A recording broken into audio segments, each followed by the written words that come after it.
My name is Meg, and if you're new here, this is TWE, or Teenagers with Experience. I would first like to apologize for background noise.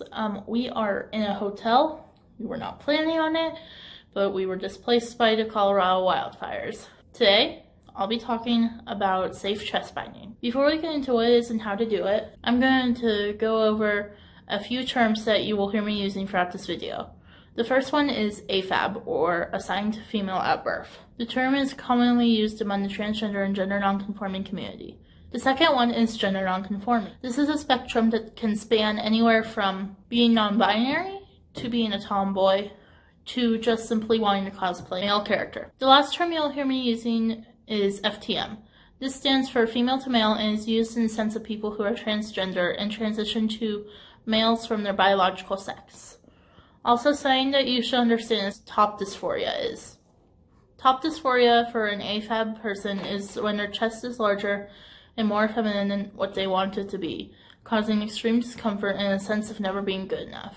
This can manifest itself as many other things, though. This is just how it feels for me. I will also be mentioning top surgery off and on as a hope for the future. Top surgery is the removal of the chest to make it more masculine and flat. So, first of all, what is binding? Binding is the act of compressing one's chest to make it feel more masculine and flat. For A.F.A.B individuals who don't completely identify with their biological sex, seeing your chest as larger than you want it to be can be quite traumatic. And when it comes to binding, there are two ways to do it, the safe way and the unsafe way. From what I've found, two methods fall into the safe way. One method is wearing 2 sports bras, and the second method is wearing an actual binder. So let's go through the do's and don'ts. Number 1, do not bind if it will put your health and safety at risk. This includes if your parents will kick you out, or if you have a health condition that will restrict your breathing. I need to take my own advice on this one, considering that I have asthma but I still bind. I understand that this is not a safe thing to do, and this is a do as I say, not as I do situation. Number 2, do not use anything but a sports bra or a binder to bind. This includes K-tape, ACE bandages, duct tape, or anything else that is used as a binder substitute that has been proven to not be safe. I know that it may be tempting, but know that these can risk your chances of top surgery later. Top surgery is the removal of an A.F.A.B individual's chest. I believe I mentioned that earlier, but I just wanted to re-clarify.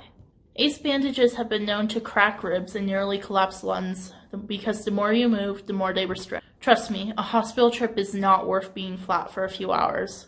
K-tape is bad for the same exact reasons. These are used for athlete injuries, not to hide a chest. Duct tape is bad because it can cause skin irritation and some bleeding. It also ruins the elasticity of the skin, ruining your chances of top surgery later on. Number 3. Only buy binders from reputable sites such as GC2B or Underworks. I know that it can be tempting to buy the $15 binders off of Amazon, but most of these are unsafe and will either crack your ribs or risk your chances of top surgery later on. Number 4, do not wear your binder for more than 8 hours. It may be tempting, but it will hurt you in the long run. Top surgery is something that's very important to transgender and gender nonconforming people, and a lot of unsafe binding can ruin your chances for it in the future. And number 5, don't forget to stretch. If you don't stretch while wearing your binder, it will constrict you too much. Some good stretches are moving your arms back like this, or like this. These are the ones that I find helpful.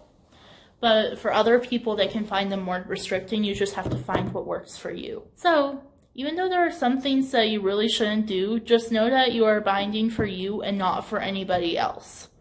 If you feel like you want to stop, you can. And if you feel like you want to start, go ahead. Binding can be something that's very gender affirming, and when done right, it can get rid of a lot of your top dysphoria.